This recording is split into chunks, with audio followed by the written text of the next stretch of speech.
Hi hello ಎಲ್ಲರಿಗೂ ನಮಸ್ಕಾರ. ಇದು ಲಾಸ್ಟ್ ಫ್ರೈಡೇ ಈವ್ನಿಂಗ್ ವ್ಲಾಗ್ ರೀ. ಶುಕ್ರವಾರ ಪಂಚಮಿ ಹಬ್ಬನೂ ಇತ್ತು ರೀ. ನಮ್ಮ ಸೈಡು ಹೊರಗಿನ ಹಾಲು ಇತ್ತವತ್ತು, ಹಾಗಾಗಿ ಹೋಗಿ ಹೊರಗಿನ ಹಾಲು ಹಾಕಿ ಬಂದ್ವಿ ರೀ ನಾಗಪ್ಪಗೆ. ಮತ್ತು ನಮ್ದು ಅವತ್ತು ಶುಕ್ರ ಗೌರಿ ಪೂಜೆನೂ ಇತ್ತು ರೀ. ಶುಕ್ರ ಗೌರಿ ಪೂಜೆ ಬೆಳಗ್ಗೆನೇ ಮಾಡಿದ್ದೆ ರೀ. ಈವ್ನಿಂಗ್ ಅಡುಗೆ ಮಾಡಿ ನೈವೇದ್ಯ ಮಾಡಬೇಕಿತ್ತು, ಹಾಗಾಗಿ ನಾನಿಲ್ಲೇ ಅಡುಗೆ ಆಲ್ಮೋಸ್ಟ್ ಎಲ್ಲ ಆಗಿತ್ತು ರೀ. ಸ್ವಲ್ಪ ಅನ್ನದ ಪಾಯಸ ಮಾಡಿ ನೈವೇದ್ಯ ಮಾಡಬೇಕಂಥೇಳಿ ನಾನು ಹಾಲನ್ನ ಒಂದೆರಡು ಕಪ್ ಅಷ್ಟು ಹಾಕಿ ಡಬ್ರಿಯಲ್ಲಿ ಕುದಿಯೋಕೆ ಇಟ್ಟಿದ್ದೆ ರೀ. ಹಾಲು ಕುದಿಯೋ ಮಟ್ಟ ಅಂದರೆ ಎಲ್ಲಕ್ಕಿಂತ ಸ್ವಲ್ಪ ಜಜ್ಜಿ ಪೌಡ್ರ್ ಮಾಡಿಕೊಂಡೆ.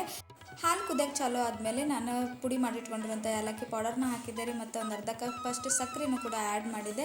ಆಮೇಲೆ ಅದು ಸ್ವಲ್ಪ ಕುದ್ಮೇಲೆ ನೆನೆಸಿಟ್ಟಿರೋಂಥ ಅಕ್ಕಿನೂ ಒಂದು ಅರ್ಧ ಕಪ್ ಅಷ್ಟು ಆ್ಯಡ್ ಮಾಡಿ ಇದನ್ನು ಲೋ ಫ್ಲೇಮ್ ಇಟ್ಟು ಸ್ವಲ್ಪ ಚೆನ್ನಾಗಿ ಕುದಿಸ್ಬೇಕು ರೀ. ಯಾಕಂದರೆ ಅದು ಅನ್ನ ಆಗ್ತೈತಲ್ಲ ಆ ಟೈಪ್ ಕುದಿಬೇಕು.